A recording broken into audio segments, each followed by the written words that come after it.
All right, everyone. Welcome into another episode of Building the Broncos. I'm, of course, Carl, and I'm joined here once again by Nick. Hopefully, he's got a brand new computer, so we don't have to hopefully worry about some of the things that were going on before. But we're excited for another episode. Nick, how you doing, buddy? Hey, doing pretty well. It's been had a pretty good weekend. Actually, my wife and one of our close friends came down. There was dance marathon here at the University of Iowa, and they raised just under $3 million for pediatric cancer at the University of Iowa Children's Hospital. So still riding the high from that. I mean, I was involved in dance marathon in college. It's an incredible event. And really, you can't find a better cause than raising money for pediatric cancer. So it was a really good weekend. And hey, draft season, man, it's all good here. Well, good. I'm glad you had a good time with that. And like you said, good cause there to definitely be supporting. Go out and have a few drinks and raise some money. Can't beat that kind of day. And speaking of which, yeah, he said as long as it's not like in a can, we can do. Okay. This, so. Okay. It's an IPA. Well, I've got the good stuff, the water, pure vodka. My wife keeps telling me chug my water today, and so of course I chug coffee instead. But anyway, we're excited to have you in. We're gonna be talking today a little bit about maybe some players that are not the main guys talked about for pick 15. But some guys that we'd be actually okay with the Broncos taking. And so if anybody wants to chime in on who's some unknown or not unknown, I guess, but more not guys discussed for the Broncos, then hit us up in the comment section. And but make sure you can follow us on Twitter. You can find me at Carl Dumler MHH and Nick at Nick Kendell MHH. And you can follow the Twitter account at BTB Football Pod. And make sure you subscribe to our show and wherever you listen to podcasts, because of course this goes onto the podcast, not just the live show. And also know that this is powered by Overtime Media. All right, Nick. Well, let's get into this discussion of players not discussed for the Broncos at 15, but maybe they should be. And let's just go through the list of maybe guys that cannot be on our list. Because, I mean, it's going to be easy to say, well, we don't discuss Chase Young, but yeah, it'd be nice to have Chase Young at pick 15. Hey, man, they're trying to trade up for number one, right? That's all. Oh, yeah. Right. So, yes, that's not going to be the case. But so we got guys like Chase Young. Let's say Derek Brown's going to be gone. Let's talk Isaiah Simmons going to be gone. Jeff Okudah is going to be gone. Let's see. Who else are we talking about? Probably Jedrick Wills. Probably. Yeah. Joe Burrow. I mean, I guess, and we're listing off the guys also that are the usual ones as well. So then that takes like Tristan Wirfs off the board, Jerry Jeudy, CeeDee Lamb. I know, I'm sorry. Henry Ruggs is another that it takes off the board. Any of the quarterbacks, Joe Burrow. I mean, none of those guys have been listed with the Broncos, but obviously those aren't going to be the picks for the Broncos. Who else are we thinking here? I think it's a pretty good list. Maybe Kinlaw. Oh, yeah. But, he's been mocked to the Broncos a lot. I was kind of excited. I was like, oh, well, of course, the easy pick would be Laviska Shenault because I hardly ever see him mocked to the Broncos. Now I'm seeing him mocked everywhere to the Broncos. I'm going, you got to be kidding me. Come on. Well, you know what? I think let's get ahead of it, especially with the combine coming up. If you want to talk, I think we should each take two players. And I would love for you to start off with Laviska Shenault because I have another wide receiver that I think is going to be discussed at 15 as well. Okay. Well, yeah, let's just start there then. This is one of the most unique wide receivers that's entered the draft in a while, I would say. His ability to play running back, wide receiver, returner, whatever quarterback. I mean, yeah, that should be his titles, weapon, not wide receiver, weapon, because you can do so much with him. We're told at 225 pounds, there's a good chance he's running like a 4.3 40 at the combine. And if that happens, I doubt he's even going to be there at 15. Yeah. I mean, that's just, I know that the medical concerns will be there, but beyond that, he is just an incredible weapon. Yes, he didn't have the numbers that you're looking for. Colorado itself, it's not, I know we have some Colorado fans in here. I'm sorry. Colorado was not that good this year. And their quarterback was not very good this year. Times that Shenault was wide open and nothing. It just couldn't take advantage of him. They used him in different ways that just didn't help him out at all. I mean, teams is pretty much you stop Chenault, you stop their offense. And so again, there's a lot that played into his low numbers. But beyond that, again, he is a great wide receiver, runs pretty good routes. Not the greatest route runner by any means. He's still pretty raw in that area. But yeah. I saw some pretty advanced things that, especially getting off some press coverage. He didn't see it too much, but there were moments when he had to. He did great because he's strong. He can hand fight. He's got quick feet. His ability to go up and catch the ball anywhere and everywhere, ability to turn it up and turn a 5-yard pass into a touchdown. I mean, he's got everything the Broncos are looking for. Deep ball, quick ball, whatever you need this guy to do, he can do on the field. So yes, if he is there at 15, honestly, if his medicals check out, I think I will have him above Henry Ruggs. Just because I do think he offers more upside and more all-around ability on the field. Now, yes, he's not going to be quite as fast, but he's still going to be that very next tier. I mean, he'll have 30 pounds on him. Right, exactly. And like I said, there's just so many more things you can do with him within this offense. And so, like I said, if his medicals check out, he is my wide receiver number 3. All right. Well, I'm going to go here with the other side of the ball, a guy that I've been high on for a bit. And I know I've been kind of, early on at least, I was anti-safety for the Broncos. Kareem Jackson's there. Obviously, you have Justin Simmons, who's emerging as one of the best safeties in football. But with this Vic Fangio defense, it's really important to have guys who are versatile in coverage on the back end. So that means, either single high ability, which he doesn't use too much, but he hasn't had many single high safeties. So I think he would use it if he had a guy that could do that. Guy that can play split field, cover 2, one of those 2 deep safety shells. And then a guy who can come down, play that nickel position and play those shallow zones. And a guy that I think is maybe not the most incredible athlete, but just a football player and fits this defense extremely well, is Xavier McKinney out of Alabama. I had him, I want to say 13th overall on my big board that was just dropped. He is a really dynamic player, and really good tackler. In this defense, they do a really good job of keeping all the passes up in front where they come downhill and, rally to the ball carrier. So you need defensive backs. They don't have to be the best athletes, but they have to be disciplined and they have to be able to tackle in the open field. And Xavier McKinney can do that so well. I know that, where's this third safety going to play? You're not going to draft a guy to play third safety. But down the stretch this year, if you will recall, Will Parks played 80% of the snaps. Kareem Jackson has a contract that's really easy to get out of after next season, which maybe, you don't have to do that. Also, Kareem Jackson has the ability to kick to cornerback as well. So that versatility on the back end and a coverage chess piece like that in this Vic Fangio defense, a guy who's got instincts, can play deep cover 2/cover 4, as well as those short zones from the nickel alignment. That's just a guy who fits perfectly with this defense. So maybe he's not the guy I'm not, in love with at pick 15 at this point. I don't know if he's got the total athletic dynamic ability of, let's say, a Derwin James, a Jamal Adams kind of safety that could kind of project in that similar role. But man, I really like McKinney. I think you could do far worse in this class. He's my second best defensive back in this class.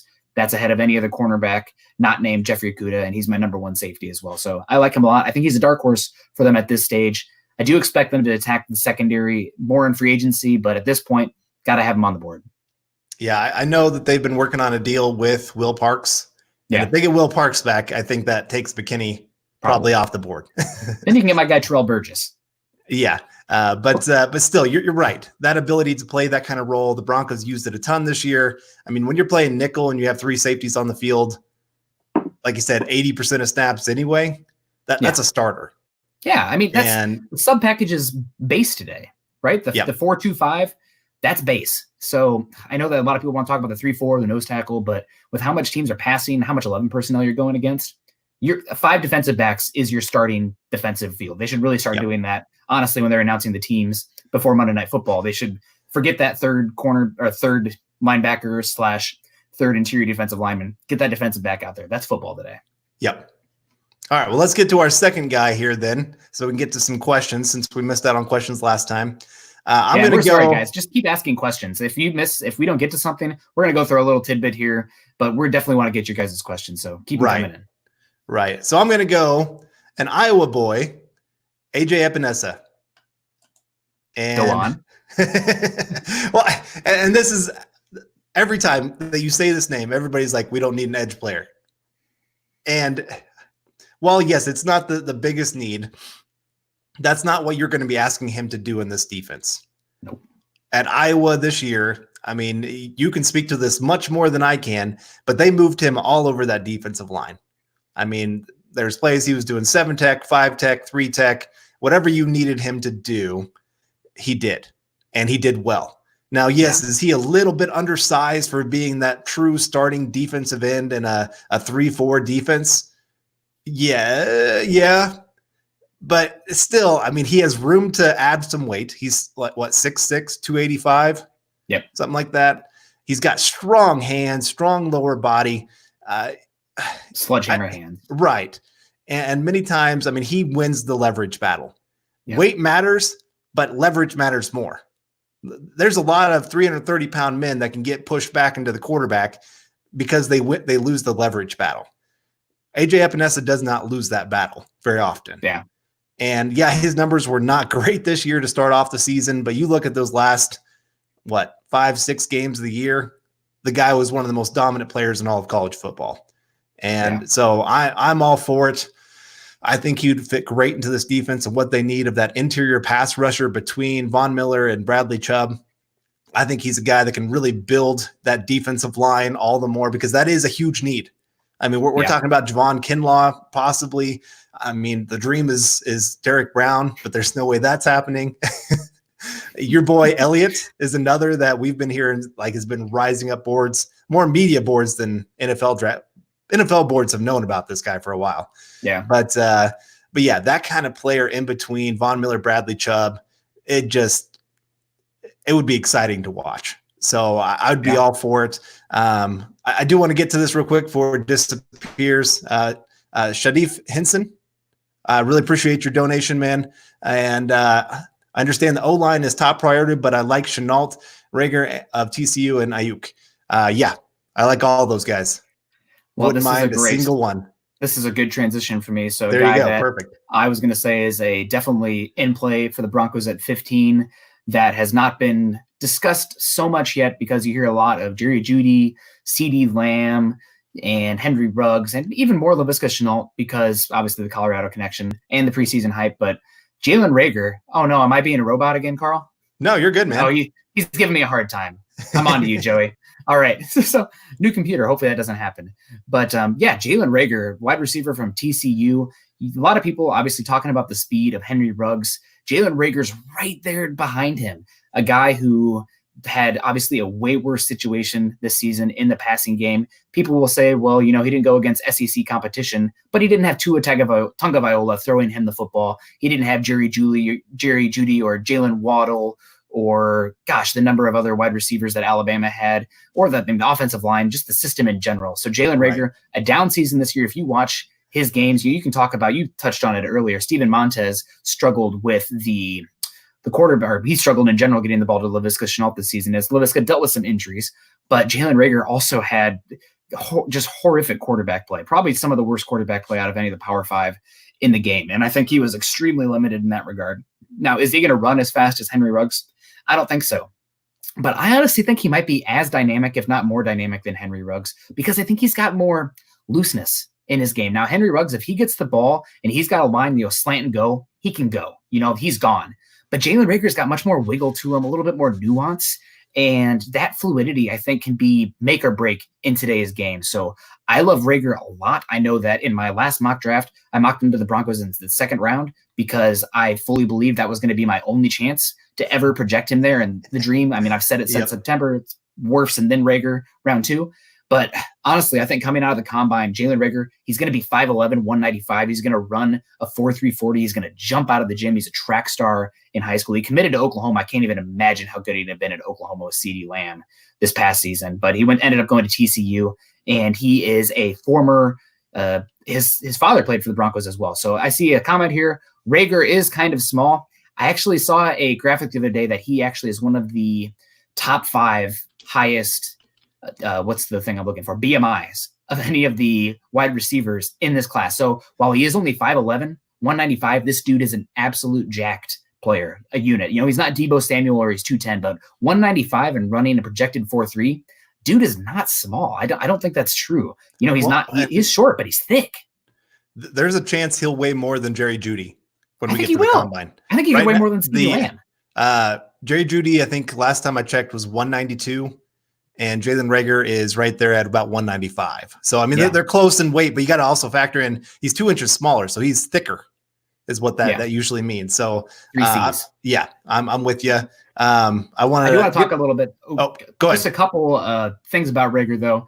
He does have some Will Fuller-ism to his game where he can make outstanding plays. And there's plays, Henry Ruggs, you don't see it so much, especially Jerry Jeudy as well, extending outside the catch radius, going up and having that my ball mentality. Don't see it from KJ Hamler as well. That's a really important thing, especially in the red zone. A guy who's 5'11", Reagor will go up and get it. Those fades are there, and Shermer loves the fades, but he does have just some head scratching drops from time to time. Some stuff that makes you question the hand strength. I don't think it's mentality, but every once in a while it's just like the ball is there and it plops out of his hand.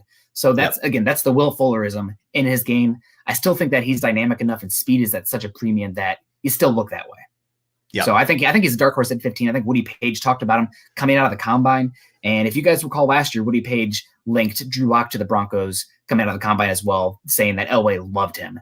So I think Reagor is a guy that potentially Elway might have his eyes on as well, especially if he leans into the non-Alabama kind of stance that he's taken so far. Granted, small sample size still, but that's where I'm leaning. So my guys. Right.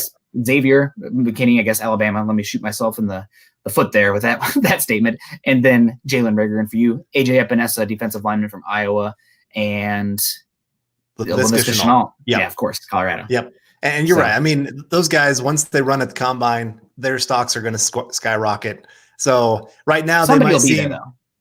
Somebody will be, but it is one of those where before the combine, everybody's like, oh, who is this guy? Why in the world would you be talking about him? And then all of a sudden they go run great. Like John Brown was not talked about as a top 10 pick until he ran great at the combine. John Ross. Sorry. John Ross. John Brown, if he played at Power 5 football, he played at Pittsburgh State or something. Still ended up like a 3rd round pick. So, I really like Reagor a lot. And 15 seems rich right now, but I think after the combine, that's not going to be the case. All right, well, let's get to Paul. Paul's always been a fan of the show. Really appreciate you, Paul. Paul. But that's my guy. Great work, my friends. Much better audio. Thank you. Any defensive tackle sleeper at 15? I think we just talked about the guy, AJ Epinesa. I can't see beyond Brown, Kinlaw, and Epinesa. There's not another guy that's worth the top 15 pick. Maybe they trade down for Ross Blacklock.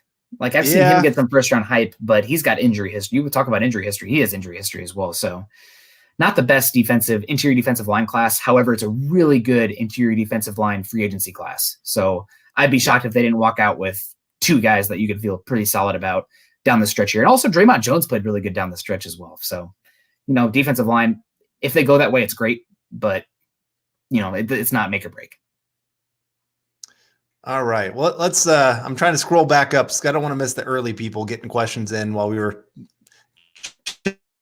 chatting so much. How did you guys feel about Jeff Gladney? Stretch. I can't get it to show for some reason. There it goes. From Chris Clark. Really appreciate the questions. Okay. We actually came up with a list of guys before the show that we were thinking about talking about, and Gladney's name came up. Now, I don't quite think he's worth that 15th overall pick because he is pretty raw at the cornerback position. Yeah. But you talk about, again, this draft, what guy is not fast? Gladney, again, he's another guy that's expected to run a 4.3. And if we're talking about needing to try to stop the Chiefs and especially Tyreek Hill, then you need some speed at the cornerback position. And Jeff Gladney, I would rather get him in the 2nd round. I just don't think he's quite valuable at the 15th overall pick. But I like the guy a lot. He's just in that in-between area that I think the Broncos are probably going to miss out on him. If the Broncos trade down with the playoff team, Jeff Gladney is 100% a guy that I will be here for. But I think that probably too early for him at 15 for now. However, I'd be 0% surprised if he ended up being my cornerback 2. Right now, he's my cornerback 3 because I think he is a great fit for the scheme.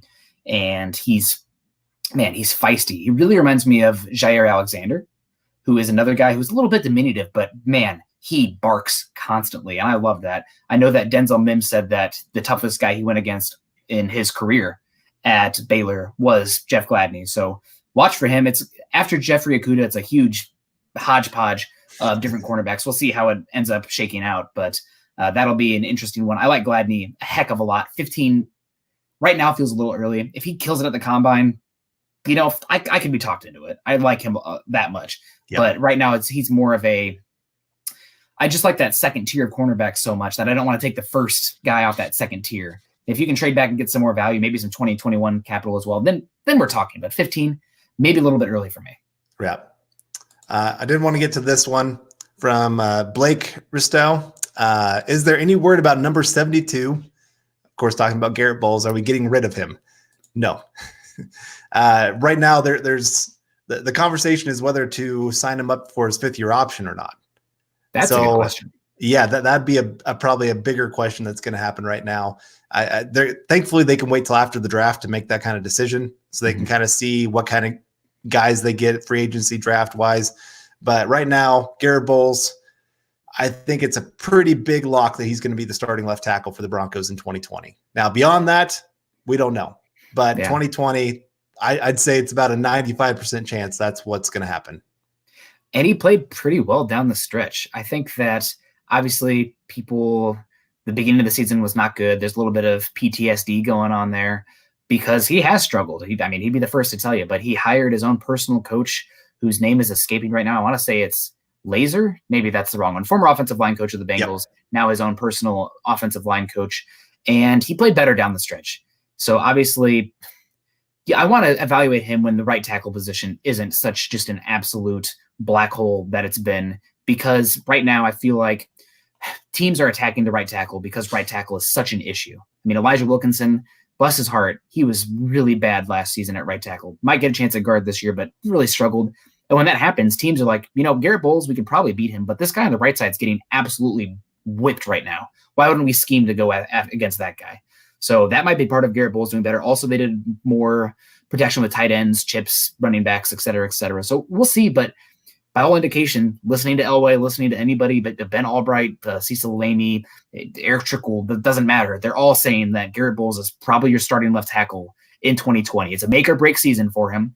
Right now, if he plays, I guess this will probably be a topic at another time, but I do want to ask you, right now, would you extend or give him the 5th-year option?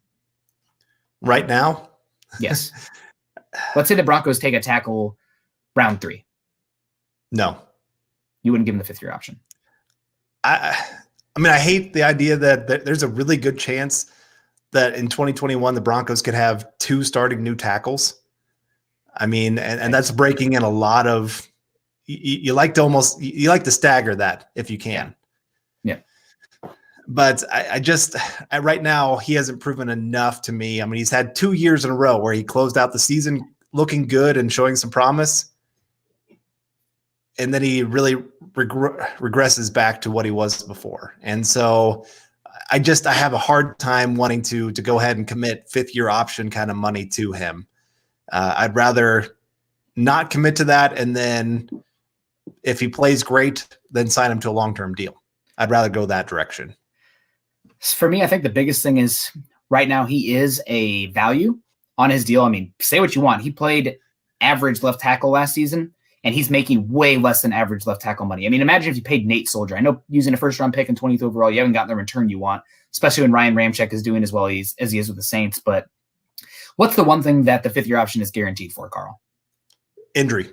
What's one thing that has not been Garrett Bowles' issue? Right. He hasn't been injured. And so I honestly might be leaning that way, and I feel like I'm going bananas even saying that. Probably half the people will log out. But if he can play average level left tackle for that 5th-year option level, that's value. I mean, that really is value. So it's not great, but it's unfortunately, I mean, we've talked about it on our show many times that with the offensive line, sometimes it's just being good enough. It's not that you have to be elite to be a great offense. The Chiefs and the 49ers showed that. They didn't have great offensive lines. Nope. 49ers closer than the Chiefs. But the Chiefs were one of the most explosive offenses in football. And beyond Schwartz, they had nothing. Yeah. I mean, Fisher's was not any absolutely better. destroyed by Nick Bosa. Absolutely eviscerated. He is not much better than Garrett Bowles. He's not better. He's not better. So yeah, that's just things to keep in mind there with some of that. I do want to get to this here then. Terry Randall, hey, really appreciate it. A lot of mocks have Kinlaw going between 10 and 14. Is he worth trading up for? Cornerback or CBS? Sorry, it's hard to keep all those. I mean, he's talking about Fulton. Yeah, I give you CBS has us taking Fulton at 15. Thoughts, state of being. So one, let's start with the Kinlaw discussion of whether he's worth trading up for. I'll take this one first. Okay. I do like Kinlaw a lot. I think he's got as much upside as anybody in this class from an interior defensive lineman, but I got to say there are more and more murmurs coming out that knee could be a concern, whether it be, long-term with arthritis or anything like that. He was held out of that last week of the Senior Bowl, and there are some concerns out there with that knee. So combine medical checks will be huge. I don't think I trade up for him, but man, a guy that size, if he has knee troubles already, knee pain already, I think that's different than wide receiver even. That scares me more than a wide receiver with pain. So I wouldn't trade up for him, but I am definitely intrigued by him at 15 if he falls there, because, I mean, a guy that can play 5 technique down to, I mean, let's be honest, in sub package, he can line up over the center at nose tackle. He's 6'7". That's a little bit of a leverage loss right away, but not such an issue against the pass.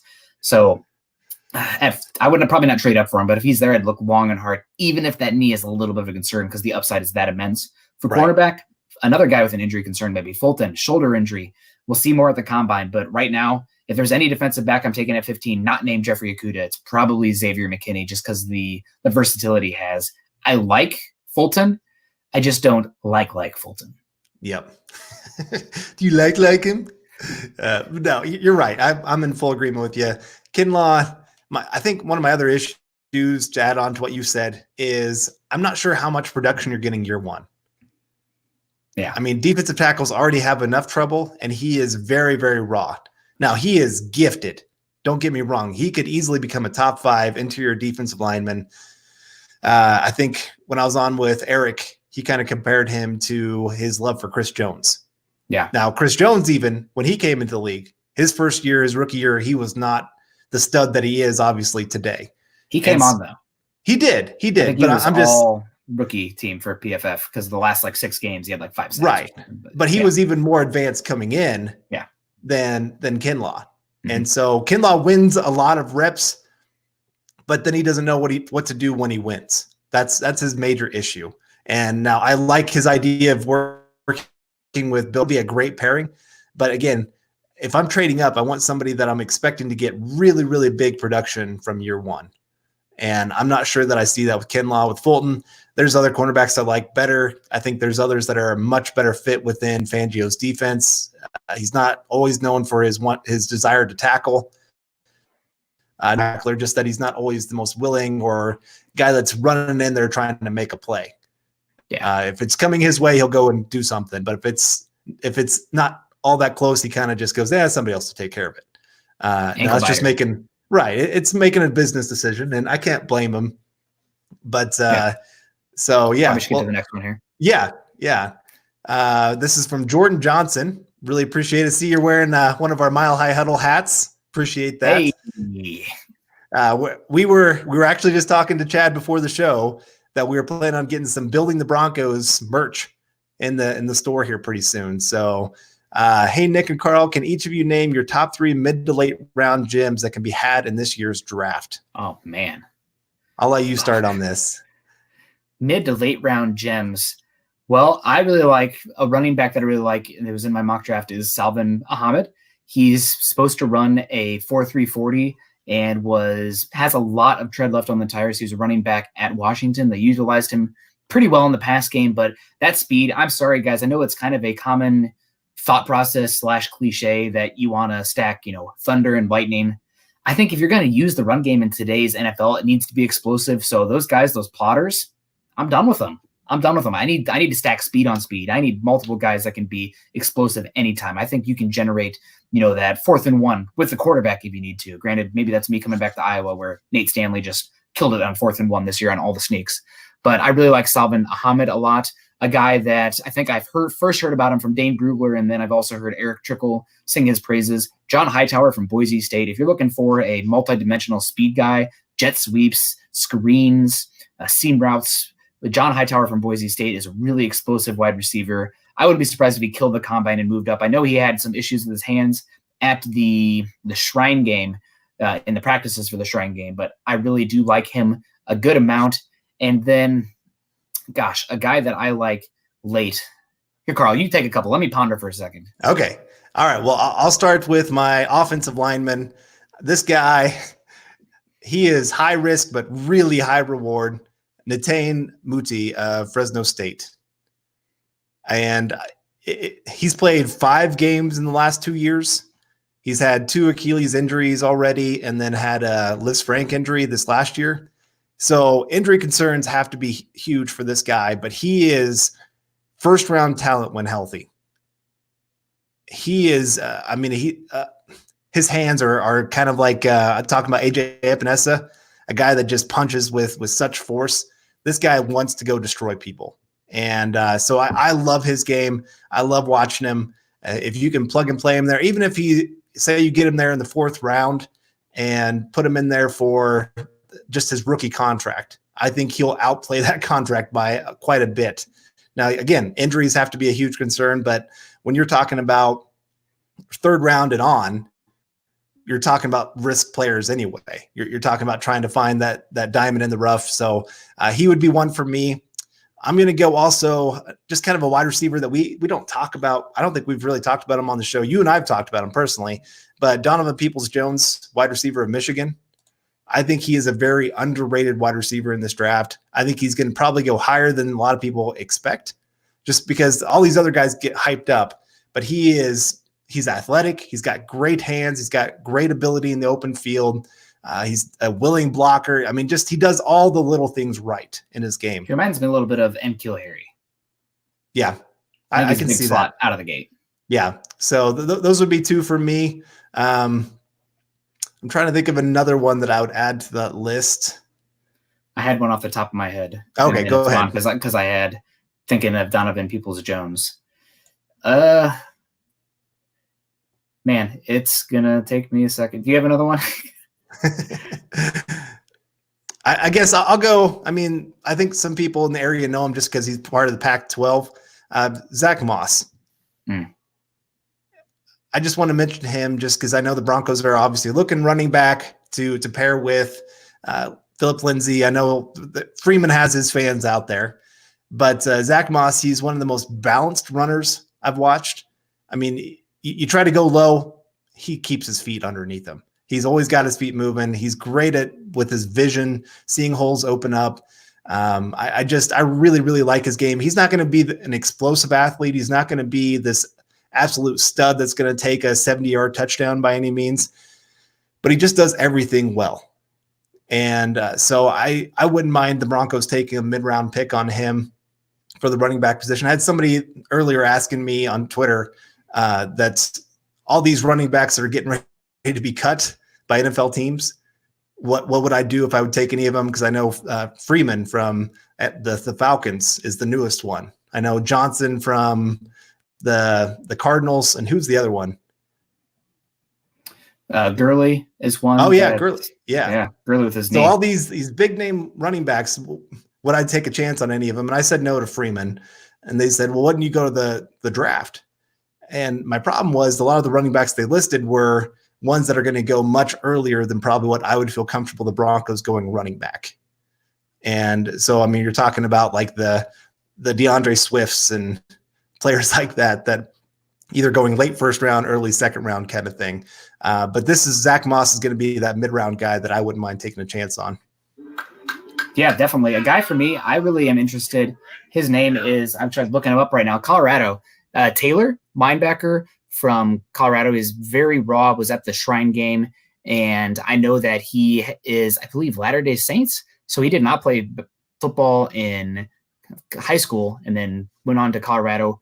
Raw, but really toolsy, really athletic, and just a unique player that could start off as a special team player, but with that athletic ceiling, he could turn it into something more. And when I was on my phone trying to get the list of names, seeing if one would pop up in my head, one that I didn't want to steal Eric's guy, so he'd give me a hard time, but Stanford Samuels from Florida State is a guy that I like a lot. Mm-hmm. He's long. He's still pretty thin, but I think he's a cornerback that if you could get him day 3, he could project as a good starter on this team. So there you go. All right. Well, I'm sure we have 10,000 comments that we've missed here. Yeah, we have. That was a very long answer for that, but that's Thank you for those are our guys that we love to talk about. Yeah, appreciate it. I did want to get to this because this has been a big discussion here. Diggs, cops and attitude when he doesn't get the ball. Cortland is the wide receiver 1, could be an issue. There was somebody else that had asked about Diggs, and I couldn't find the question, so I just wanted to kind of bring that up. That's a good topic. It is. Here's my thing. The Broncos need 2 wide receivers. 2 more. 2 more. And what people also need to understand is rookie wide receivers rarely come into the league and just light it on fire. I mean, you saw Deebo Samuel playing great for the 49ers. And there's Juju Smith-Schuster. Fine. There's a lot this last year. Typically, it takes 1 to 2 years. Right. And so then if you're expecting 2 rookies to come in and be highly productive for the offense, that's a pretty big pipe dream, in my opinion. And so I'm actually working on an article right now about some wide receivers and free agency the Broncos could bring in, especially one name that if his contract is worth it, would be worth it. But Diggs is one that I don't think he's going to cost a whole lot because he's still getting paid pretty good money. The Vikings have made it very obvious that their relationship is soured and that they want to get rid of him. I don't think he's happy about Gary Kubiak taking over because talk about limiting wide receiver. Although the Vikings had one of the most explosive passing offenses last season, they're just not high volume. Right. And so I do think for the Broncos, this does make a lot of sense. Like I said, I don't think it's going to cost a whole lot. And he's a highly productive player. Obviously, he's worked with Shurmur before. They worked well together. They had highly productive offense that year. So I don't think some of the problems that were there this last year or that are going on right now would show up as much here in Denver. Yeah. Yeah, I agree with you. It really comes down to whatever the price is going to be. But if you want to talk about adding a player that really complements Sutton quite well, can play that Z spot, maybe even kick in a slot from time to time, and obviously knows Shurmur. That's a big thing. I would love Diggs. He's super dynamic. He's a great route runner, and he can win short or deep. I mean, I see some people here talking about Robbie Anderson and Brashad Perryman. Here's some names. You're talking about adding speed to the offense. That's nice, but I want a guy who can do more than run a straight line. You can find those guys, and those 2 also have issues getting off press, which that's a whole nother topic entirely. But you need multi-dimensional speed. A guy who can just run a 9 route, that's nice every once in a while, but defense knows it's coming. You need guys who can run posts. You need guys who can run double moves. You need guys who can run the drags. You need guys who can run curls and outs. I mean, there's just so much that you have to do that, having speed is nice, but it's that multi-dimensional speed where it can be off a jet sweep or a screen, et cetera, that I like. And I think Diggs, while he isn't, explosive like a Henry Ruggs or whatever, he brings speed because he just has so much control in his agility. So I would love him a lot. I don't know if I'd be willing to give up more than maybe those last 2/3. I would consider it then because he's under contract for, I think, 4 more years. The Vikings eat a good amount of that because there's a high amount of that. His contract is signing bonus, which will be dead cap for them. And there's also some risk bringing him on because he's had issues. I mean, we've had a diva wide receiver here for a little bit, Emmanuel Sanders. Sorry if that's breaking news for some of you guys, but he was a diva. And they did okay when the ball was going his way. But if you're not winning, if you're not on a good offense, that can get a little hairy. So there's risk there. I know that. But the chance to bring in a truly dynamic 1B to 1A, I mean, Cortland Sutton's 1A. He might be one of the better players on this team, one of the more valuable players on this team. Right. I would love to bring in Diggs, and I still think wide receiver would still be on the board in the first, but it makes it so that you can play the draft game a little bit more, because I see all these people like, oh, it's a good deep draft. You can wait till round 2. And that's true. But if you're looking for a guy that can play wide receiver 2 year 1, I don't know if you're going to get that guy round 2. and your chances of getting that guy round 2 drop dramatically. So, and there's so many wide receiver needy teams from to 20 all the way to 40. So getting that third tier of wide receiver, I don't know. So getting Diggs, I'd be all for it. Granted, a little bit of concern there because he's had issues on a good team. How would it be on a not good team? Not that the Broncos aren't going to be good, but that scares me a little bit. Yeah. Yeah. All right. Any questions sticking out to you here that we need to? Yeah, guys, drop questions in here. Carl, I've been letting you handle it because I don't want to jostle around my computer too much. Okay. Well, I'll get to this just because we appreciate the donation here. Josh. A lot. Thank you. Alstrom. There we go. Hey, that's a good one, Carl. And was it Antonio Gandy Golden? I'm not sure. I think I maybe missed a little bit of that conversation. But he would be a nice player to add to the Broncos there and those mid-round picks when we're talking about some players that might really fit the Broncos well. Again, thank you for your donation there. But I wouldn't mind him being with the Broncos because, as somebody else kind of said here, that he's one of those versatile players that can do lots and lots of things on the field. And Antonio Gibson, especially. Yeah. From Memphis. I'm curious to see how quickly he can be implemented. But, if you're looking for a poor man's Laviska Shenault, that's probably the type of route you'd see or the role you'd see from him pretty early on. So, all right. Yeah. Go ahead. Yeah, you're killing it. And then I just, I'll keep doing it. Yep. My hands are busy, Carl. I don't know what to do with my hands here. I know what to do with mine. But Shadif Henson, appreciate the donation. Again, I think I maybe missed a little bit of this conversation. Corey Littleton, I know. Just asking if we should approach him, I bet. Okay. Yeah, I mean, all players should be just on the table, especially at that linebacker position. It's going to be interesting to see what happens. Yeah. Because I do know that the Broncos are very much linked to the linebacker from Cleveland. Joe Schobert. Yep, Joe Schobert. There we go. And so I do think it shows that they want to upgrade the position. And Todd Davis, I know, and I love Todd Davis too. But at the same time, Alexander Johnson. He's one of those. He's one of those try hard guys. So you love that. But he's a coach on the field. Yeah, but there are limitations. Yeah. So there are reasons why the Broncos would be probably looking at that linebacker position. Corey Littleton is one of those that has to be considered if they miss out on Joe Schobert. So definitely wouldn't mind that. I'm trying to see what other questions we got.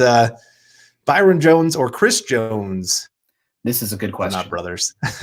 If the Broncos can only sign one tier 1 free agent. Keeping up with the Joneses. Yeah. So I've been. And I do want to say that Cecil Lamey over at 104.3 had a tweet. I'm on my cellular device over here. There have been rumblings since the Senior Bowl, and Albright also tweeted this out, that cornerback Byron Jones could be a top target for the Broncos in free agency. Worth keeping an eye on as the Cowboys trying to get Dak Prescott, Amari Cooper, and perhaps even Jones signed and sealed. Man, what it must be like to have a cash-rich owner where you can just cap is meaningless. But for me, I think in a vacuum, I would probably lean Chris Jones just because I love his skill set. But I think there's a bigger drop-off at cornerback in this class where Byron Jones is the obvious crown jewel. And then after that, maybe James Bradbury. And then there's some guys who are fine. But I think if you're looking for a blue-chip player, Byron Jones is that cornerback to target, where I think there could be a number of interior defensive linemen that make more sense. And I love interior pass rush as much as anybody. But I don't know, maybe it's just me. I'm starting to notice a trend where there are valuable interior defensive linemen available in every single free agency class. These guys aren't living out their contracts, and you can find those guys in the free agency market. Maybe not Aaron Donald levels, obviously, but like guys who are more than good enough. Yeah. Now, talent-wise, Chris Jones offers more on the field than Byron Jones does, in my opinion. Mm-hmm. Yeah, especially between Von Miller and Bradley Chubb. I mean, we saw in the Super Bowl. I know the Chiefs won, but Mahomes did not have a good game. No, he didn't. And he was getting pressure in his face. I know he can throw off his back foot, but you saw the accuracy issues that, yes, he can hit a guy 50 yards down the field, probably from his knees if he wanted to, no problem. Yeah. But it's not as consistent. And so you need a guy that can get pressure, especially from the interior, where it forces him to have to try to get around the edge. And when you got Bradley Chubb and Von Miller holding up on the edge, it just makes a big difference. That really, and I know this is a guy the Broncos could be going after in Armstead. Armstead made the worst mistake, and he tried to push inside and allowed Mahomes to get around the edge and end up going for a big play on a big third down. And so that for the Broncos, I don't worry as much about that with Von Miller because he's got more speed than Armstead, but also he's a lot smarter when it comes to some of those things. So if you can get that interior pass rusher, that's great. But like you said, I do think there's going to be a lot of defensive line talent hitting the market here in free agency. I mean, and you're talking about guys that have experience, even like Hakeem Hicks. There's a good chance that he's going to hit the market. He's worked with Fangio before. Campbell from Jet. Yep. The guy from the Houston Texans, whose name is escaping Reed. Right now. Yes, DJ Reader. Yeah, Reader. Yeah. From Clemson, who's a big boy and can play 5 technique down to 0 technique. So right. Right now it does seem like they're going to be leaning Byron Jones. It also seems like the Chiefs are going to tag Chris Jones, maybe even tag and trade, but we'll see. I do have a question here I actually wanted to get to, and Carl, I want you to talk about this for a second.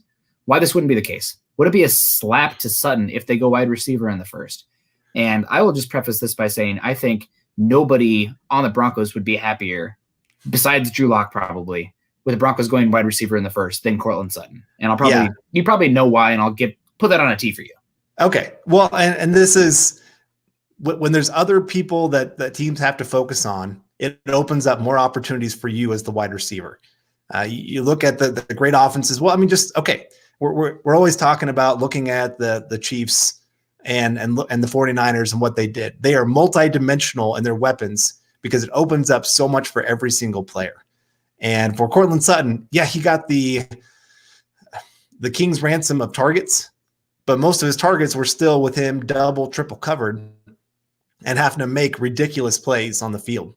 And I want to interject here real quick. 2 stats to back you up there. Cortland Sutton was number 1 in terms of team market share of any wide receiver in football this past season, meaning that even though the Broncos are not the highest volume, the highest percentage of their passes were going to him out of any other player. Like no other player, like Michael Thomas, I think he had records this past season as far as receptions, blah, blah, blah. He didn't even have the highest market share of any player in football this season. That was Cortland Sutton. So they're going to him a lot. And also he was the second worst as far as separation per target. And I think that has much more to do with, there is nobody worth throwing the gosh darn football to. We're going to chuck it open to Sutton, even when he's covered. I mean, that touchdown down the right sideline against Cleveland, I mean, Denzel Ward could not have played it better. He was covered, but he made the play. So I really think you saw it, especially down the stretch. They were rolling coverage over to him, and they were making it so, hey, Deshaun Hamilton, you getting catches underneath.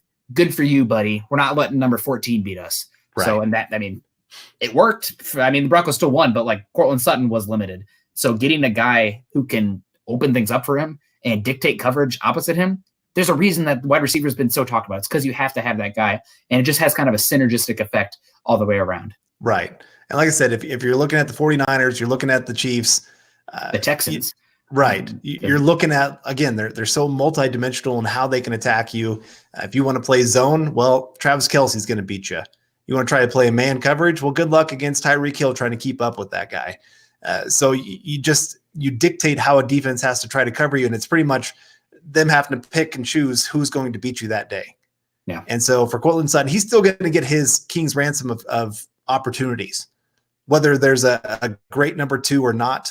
It just means that the Broncos are going to have more opportunities offensive-wise to go out there and do things. And that's the other thing is when your offense becomes more dynamic, you're not going 3 and out as much. So you're getting more offensive plays. And so as a wide receiver, you're still getting your targets.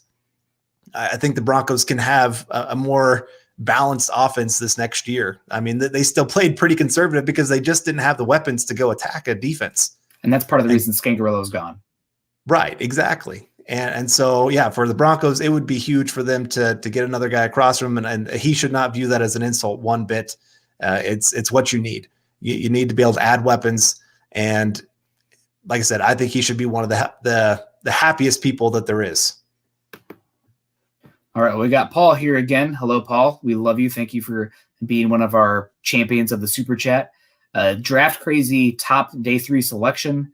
I'm just going to say right now, just talking day 3, Broncos got to walk out with a punter. You have 12 picks. I'm sorry, but the punting situation's been horrible. You're playing at altitude. There's no excuse for it anymore. It's a good punting class. Walk out with one of those Senior Bowl punters. I don't care if you have to use a 5th round pick on it. You have a 5th compensatory pick in the 5th round. Charlton or Mann, bring them to Denver. Field position matters. Winning that 3rd phase matters. I'm sick of it. I'm done. And I know that maybe there's some Colby Wadman truthers out there. Probably not, but hey, who knows? There's dozens of us, right? But I think crazy day 3 thing. I wouldn't be surprised if the Broncos use as high as a 5th round pick on the punter because, enough is enough. Yeah, no, good choice. I guess I'll just go with I'll go offensive line here. I know I said Moody last time. I'll go Ben Bredesen, Michigan. I said Damian Lewis. I'm trying to mix up the names. I'm not trying to go same guys as I did before. I know last time we did some guys that were a little higher on. I had Damian Lewis. I'll go Bredesen this time, and from Michigan, and just a guy that I think would fit really well with the Broncos. And I think if he's there 4th round, 5th round, go ahead, use a pick on that guy. I think he's a plug and play. He can come in and be a starter pretty quick for the Broncos at that right guard spot, or at least compete with them, add some great depth if he's not the starter and be the starter the next year. But again, I think that would be a great pick for the Broncos. All right. Well, we got not too much time left, so get your comments in here. If you have one that you really want asked that we haven't gotten to yet, please put it back at the bottom because, again, we're trying to get to these as best we can, but can't get to everything. So here's a question here from James Dean. I love your breakfast food. Keep them coming. I think that's James Dean. I don't even know. But who are the top blue chip players we might get within reason at 15 or moving up a few spots? I got to say, this is a really good 1st round. I believe that, a lot of people have been saying that they're going to have more 1st round grades than typically. Typically, you only have 15 to 20 1st round grades. And I've heard people saying right now I have like 24 to 26, which is, it's a good top of the draft this year, a good top 50 as well. But blue chip players reasonably get at 15. It's probably going to be a wide receiver. Right now, it seems I saw Todd McShay had his mock come out and a couple other people, 4 offensive tackles going within the top 11 picks. I would love an offensive tackle, folks, especially one that can kick in and play guard. Wills, Wirfs, Thomas. But I think with the economy the way it is right now, if you're going to get a blue chip player with the good wide receiver class as well, a deeper one, it's probably going to be a wide receiver at 15. And I know that some people will not like the value there because you can find wide receivers day 2 that's proven time and time again. But if you're looking for a blue chip player, I think cornerback, it's probably a Kuda or bust. There isn't one at safety. Interior defensive line, maybe Kinlaw if that knee is fine. Derek Brown won't be there. Chase Young won't be there. And then there isn't one at running back or tight end. So it's probably wide receiver. Right? It's just a numbers game at that point. Yeah. Like I said, Kinlaw's maybe the other option. Yeah. But if the medicals check out, then he could be great value there at 15. Maybe Wirfs or Thomas if they think they're guards. If the league is like, oh, those guys, they're not big enough to be tackles or they're not long enough, that kind of thing, where they talk themselves out of a good player. Maybe. But then, are they a blue chip player if they're guards instead of tackles? That's a whole different discussion. So I really think probably in the end, it's wide receiver. And I wouldn't be surprised. Right now, my top 2 wide receivers are Judy and Lamb, and they're being pushed down the board. So I think that you're probably, for a blue chip player, it's probably Lamb or Judy, one of those wide receivers. All right. Let's go to a free agent question here. Better chance, and this is from Bill 1293. Thanks, Bill, for a couple good questions here. This is I think your second one today. Better chance Broncos re-sign McGovern or sign BJ Finney in free agency. I'm going to go BJ Finney. His connection to Munchak, and also just from numbers I've heard of what McGovern's looking for, I just can't see the Broncos being okay with that. And it doesn't sound like McGovern's, or it doesn't sound like Munchak's all that in love with McGovern. I know they love Morris as well. So I feel like if there's going to be a guy that's signed, BJ Finney's going to be that guy to compete for a starting job and at least be depth for the Broncos. I feel like house money, it'd be smarter to go with McGovern because he's already on the team where Finney's going to be a free agent. So it just adds a whole nother layer of chance. But I got to agree with you. The Broncos have been linked with Finney from Nicky, Jablava, hopefully I didn't pronounce her last name wrong, on The Athletic. I believe Albright has also connected him, and he's going to be much cheaper than McGovern. McGovern is probably going to get close to that Cody Whitehair deal that the Bears got recently. So I think 8.5 minimum per season, where the Broncos are valuing him more at probably 5 to 5.5. McGovern's going to be probably starting somewhere else, and I don't blame him. Go get that money. This is your first big contract. I think it was a 5th round pick out of Missouri. Go get that money. So, but in the end, I think Finney will be the guy. But don't sleep on Morris. I wouldn't be shocked there. Yeah. Somebody had commented kind of that realistic. I don't think Isaiah Simmons is going to be there from Ben Lee. Maybe 2 months ago. Yeah. But after his great close to the season there, especially in the playoffs, and even before that, now people are getting more tape and going, oh my gosh, look at this guy. He's a unicorn. So, I mean, there's talk that the Lions are looking at him. I just can't see him getting past the Raiders at 12.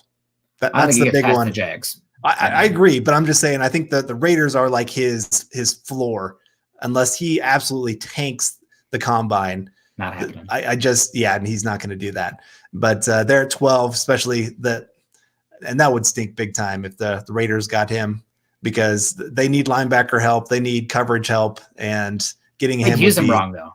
I think they'd use him wrong. I don't think he's not a linebacker to me. He's not right. I think Matt Miller had a tweet the other day, and I don't always agree with every single thing that he puts out or everybody puts out, but he said that Isaiah Simmons isn't really a linebacker. He's not going to replace your Todd Davis or your Alexander Johnson in role. He's more of that Derwin James, and I think you'd play him in that Will Parks role, where he's that nickel player, also playing safety from time to time, and almost because of his ability in the run game, you're playing a 4-3, but it's really a 4-2-5. Because he's a will linebacker. You don't want him playing in the box and taking on blockers, but he's playing that kind of cornerback, linebacker, safety position and out wide a little bit as a will. So you can play base and nickel the entire time. Like really he's a matchup neutralizer in that way. So don't want him taking on guys in the middle, at least not right away, but using that athleticism there as that kind of overhang safety. Oh man, what a unique player, and in a division with Travis Kelce and Darren Waller and Austin Eckler and Hunter Henry. I mean, that'd be a dream. For sure. I do see there's a discussion going on about the idea of bringing in Chris Harris Jr. and signing Byron Jones and Justin Simmons in the secondary. And while we do have the cap space to do that, it's also putting a lot of money into one position, and you need to be able to divide it up a little bit more. Now, that would be a great secondary, but that then probably means that either the wide receiver position is not where it needs to be, the offensive line is not where it needs to be, the defensive line, especially, that's where it's going to get hurt. Yep. And right now, the Broncos, I would almost say defensive line is a bigger need than cornerback. It's neck and neck. It's close. Yeah, it is. And so if you put all of that into one position, again, you're setting yourself up for a very difficult conversation. And you're really having to hope a bunch of rookies just absolutely hit. And then you're also going into the draft and saying, we have to get somebody at this position, which causes teams to have to reach. And so I can't get behind quite that. You can either sign Byron Jones or Chris Harris Jr. I just can't see you signing both. Yeah, nope, I agree with you. And right now, Mike Purcell was one of the better run-stopping nose tackles last year, but he's closer to a Jag than anything else because he doesn't really offer much as a pass rusher. So right now they're 5 techniques. I mean, who's playing 5 technique? I like Draymond Jones a lot, I think, going forward, but I think I like him much more as a sub-package rusher where you're not asking him to 2-gap and play in that regard a lot. So I don't think you're probably going to see them sign Chris Harris Jr. and Byron Jones. If they were going to pair 2 cornerbacks, and maybe this is just a pipe dream for me, I'll put down the pipe, but Prince Amukamara and Byron Jones, I think you could probably get a Amukamara for a deal much cheaper than that of Chris Harris Jr., and then you can play Amukamara and Byron Jones as your main 2 boundary corners, and then Bryce Callahan coming in as that slot. And Byron Jones also has the versatility to play safety as well. So it would be really, really interesting in that regard. So probably we're at an hour now. Guys, thank you very much for coming on, Carl. Have you seen, I can see you over there, your eyes going nuts trying to find good questions. I appreciate it. You're taking that over there. Do you see any more that we can get out of here before we, one more before we get out of here? Okay. Well, let's talk about, since we're talking about cornerback, if he plays slot, what do we do with Callahan from Tone Warner? I think Callahan, it sounded like the plan this season was honestly to play Callahan more on boundary with Chris Harris Jr. playing more slot. And once Callahan was confirmed not able to go, you lost that. So I think Callahan's a guy that's a really important aspect of this Vic Fangio, Ed Donatell defense. You need guys who can be versatile in the back end, especially safeties, but guys who can play inside, outside. And Callahan, he played slot the best for, I see somebody begging here. Okay, yeah. Evan. No, you don't have to beg. Do mine. Yeah, we'll do that. So, gosh, one more question. All Evan, right. Evan McKinley. For next time. A lot of my mocks are leaving Epinesa at 15 more than originally thought. Could he play defensive end? Yes. I mean, he's a little bit undersized, but like we talked about earlier, he makes up for it with his ability to win with leverage, to win with his powerful hands. He showed this year he can handle double teams, no problem, because he was getting double teamed pretty much the entire season. Yeah. And he was still winning a lot of those battles. And I think he'll only get better as he goes. And then especially like we talked about earlier, how much you play in that sub package. It is really your base defense. And so he would get those opportunities to play a lot of 5-tech, 3-tech, and really rush from the interior. And for the Broncos, it's something that they absolutely need. And I would love, the idea of him between Von Miller, Bradley Chubb, and then, of course, you got Draymond Jones as well. Those four getting after the quarterback. Oh, my gosh. You would drop everyone in coverage. You never have to blitz again. Right. Yeah, you don't. You really don't. They're going to have to do max protect to stop four guys. Yeah. And I do think he could play defensive end. I think he would be a sneaky great pick there at 15 that I think is very underrated for the Broncos right now. And I just want to say probably the best 3-4 defensive end that Vic Fangio's ever had was Justin Smith when he was out with the 49ers. Justin Smith obviously had Patrick Willis, Navarro Bowman there, as well as Aldon Smith on that defensive line. Same draft as Von Miller, been out of the league now because he's kind of a head case. But if you get AJ Epinesa playing there, 6'6", 285, he's got the frame to put on more weight. He really reminds me of Justin Smith because his hands are so powerful. Justin Smith, I believe, was the 3rd overall draft pick in, maybe 2002 or 2004, out of Missouri, drafted by Cincinnati, played that strong side defensive end for that 4-3, and then signed with the 49ers and played that 5 technique, 4-4-eye, whatever the alignment is based on where they are, over the tackle, what shoulder. That's a role for Epinesa that I honestly think he might be best at. Now, he seems to be slipping a little bit right now because everybody wants pass rushers who win like Von Miller, like Danielle Hunter, like Myles Garrett, that are just bursty as heck, that can, dip and, run under a table, so to speak, to turn that corner. That's not Epinesa, although he does have a good shoulder dip. He's much more of a power player, almost kind of like Joey Bosa. Joey Bosa, I remember at this point in that draft was like, oh, he doesn't have great burst. He's not the bendiest guy. But gosh darn, he is so strong and advanced with his hands. And I think Epinesa, a bigger player, a stronger player, maybe not as bursty, might even be better at that 5 technique position than you would see him at 7 technique in that 4-3 defensive end spot. So I would have no issue with him at 15. Maybe that's me being biased as an Iowa fan, but I don't think I am. I think he's an incredible player. And I think also, again, being biased here, Iowa City, he's also an incredible person. Coaches just cannot stop talking about this kid as an adult. He'd be kind of, I don't want to, talk bad about Von Miller, but Von Miller, he's never been that businessman, so to speak. You talk to him, he's a little bit of a silly dude, which is fine. I love him. But Bradley Chubb, they're just kind of an aura to Bradley Chubb, just I'm here to work. I'm an adult. This is happening. And that I kind of get that when I've heard AJ Epinesa talk anytime. So I think teams are going to love him. I wouldn't be surprised if a team that's a little bit more multiple in their fronts, the Patriots coaching tree, Patricia, one of the Dolphins, those teams, they would love Epinesa because of he's the perfect, he can rush the passer while still being disciplined in his lanes. He doesn't have to go around you. He's going to go through you. So man, I think at 15, I had him 11 on my big board, and him at 5 technique in this defense, man, sign me up. I would be all about it. I would love Epinesa there. Yeah. No. Chad said, take your time. Chad's just trying to get more out of it. He's trying to squeeze all this time out of us. Chad, we have wives. We have people that we have.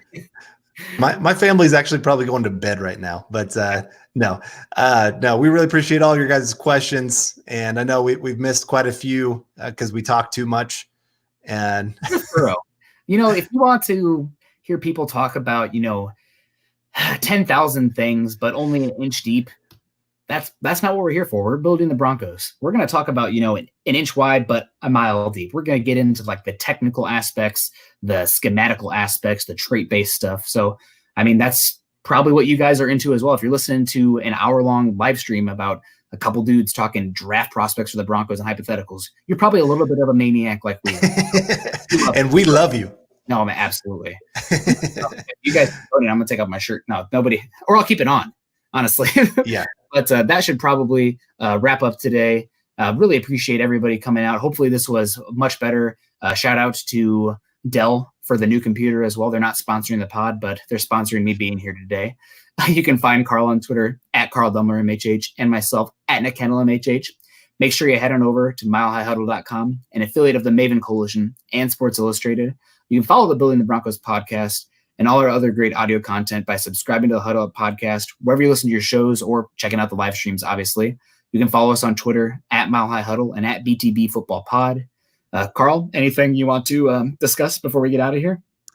No, I think this was a lot of fun, man, and a lot of great players that I think are not being talked about enough for the Broncos, and especially once the combine happens, man, that's when everything gets that much crazier. When you got the numbers of these players. So that's going to be happening here 2 weeks. Yeah.